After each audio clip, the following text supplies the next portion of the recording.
La teoría de la evolución es un fracaso intelectual. Que sabemos que la teoría de la evolución es un fracaso. ¿Por qué es un fracaso? Vamos a tratar de explicarlo. Yo lo voy a leer porque lo tengo escrito.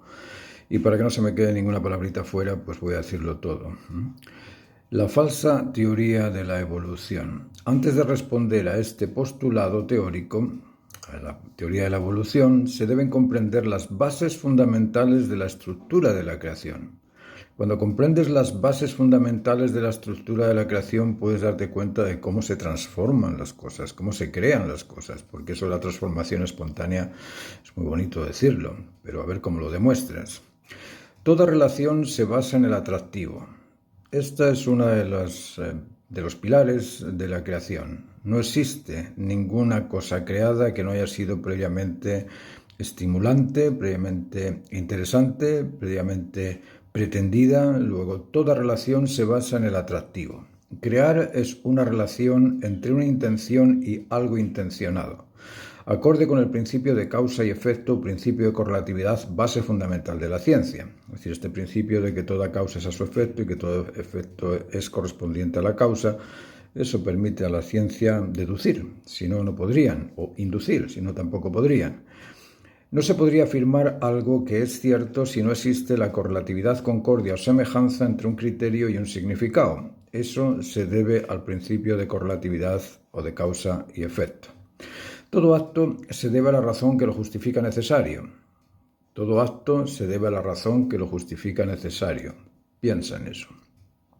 Si todo acto contiene información de su identidad, de su integridad y de su dignidad, no es un acto casual, espontáneo o al azar.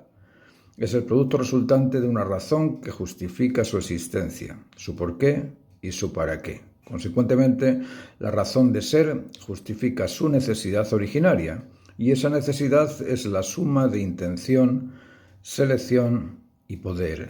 En todo acto producido existe una intención, selección y poder. Toda voluntad se motiva en la expectación a disfrutar un beneficio. Toda voluntad se motiva en la expectación a disfrutar de un beneficio. El beneficio derivado de la razón de ser por algo y para algo que necesita ser satisfecho es el estímulo que impulsa el proceso de consecución de lo necesario. Luego, la espontaneidad a la luz de los fundamentos de la creación no tiene sentido, no tiene ningún sentido. ¿Que hay muchos científicos que ignoran los fundamentos de la creación? Sí, claro, hay muchos. Pero ignorar una realidad no garantiza que la opinión de ese científico, por decirse, o por dedicarse, o por llamarse científico, por dedicarse a una determinada ciencia, sea la razón que justifica esa realidad, simplemente porque lo ha dicho alguien que tiene la profesión de ser científico. No todos los artistas son genios, por mucho que tú quieras decir que eres genio, el genio es uno. Toda relación se basa en el atractivo, dijimos. La creación o transformación se deriva de una relación entre dos. Una intención y lo intencionado, una selección y lo seleccionado, una motivación y lo motivado. ¿Dónde, cómo y cuándo opera en la creación la selección espontánea o al azar? ¿Cómo se selecciona espontáneamente? ¿Puedes explicarlo? Todo acto se debe a la razón que lo justifica necesario. Si todo acto se debe y justifica en la razón que lo origina, y ese origen intencional, selectivo y poderoso lo realiza, ¿qué hay de azar o de espontáneo en eso? ¿Puedes explicarlo? Toda voluntad se motiva a la expectación a disfrutar de un beneficio. Si el beneficio es el estimulante de la motivación a crear, ¿cómo explicas la evolución sin ese beneficio esperado por la motivación? Estamos hablando de energías, aquí no estamos hablando solamente de actitudes humanas o actitudes creativas de un pintor o de un escultor. Estamos hablando de que la misma energía contiene esa dualidad. Si le quitas el campo electromagnético, ¿cómo unes los magnetos? Basta con eso, ¿no? Vida es el conjunto de fuerzas que permiten la consecución de un propósito. Todo acto se debe a la razón que lo justifica necesario.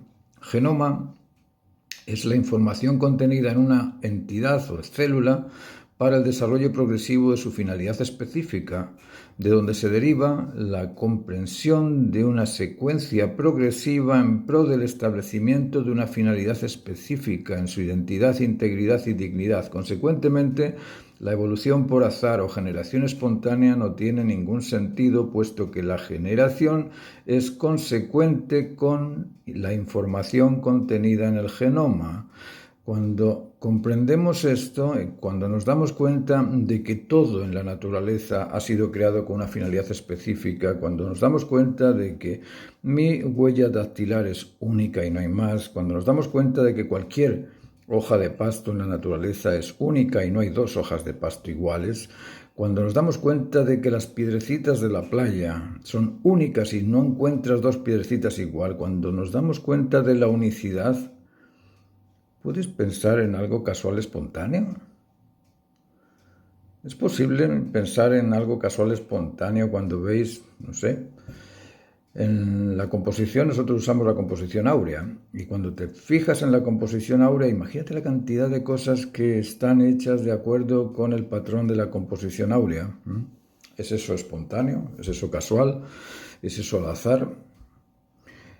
Y si es al azar la forma, ¿cómo puede ser al azar el contenido? Porque puedes decirme, sí, al azar se hicieron dos cuerpos, vale. ¿Y el instinto, cómo se hace?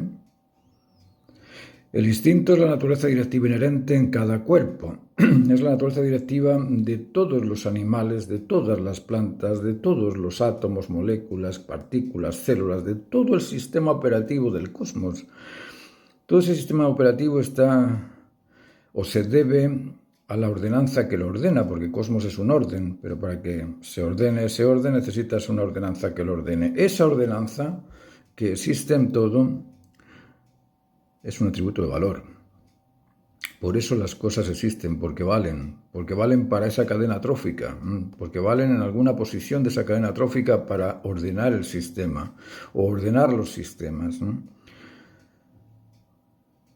Luego, la teoría de la evolución es muy difícil de justificar, a no ser que idealices, claro, si te pones igual que los fanáticos que creen que sí, que hay alguien ahí sentado en las nubes, bueno, vale, sí, entonces bien, pero no me digas que eso es científico, no me digas que eso es demostrativo, no me digas que eso es razonable, porque razonable no tiene absolutamente nada. Sí, es racional, sí, hay mucha gente que lo defiende, también hay físicos, químicos, hay profesores, hay doctorados, hay mucha gente que lo defiende, igual que han defendido el calentamiento global, y ahora nos damos cuenta de que todo eso es pura semántica política.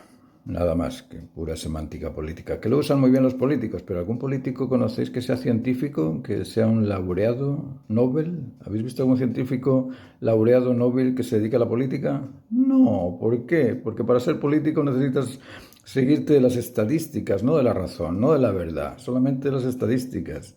Y así no se hace el genio. El genio no se hace por estadísticas, se hace por el descubrimiento de la sabiduría. Os dejo, que tengáis un buen fin de semana y espero que esta conversación os haya servido al menos para cuestionaros cosas. Vale, chao.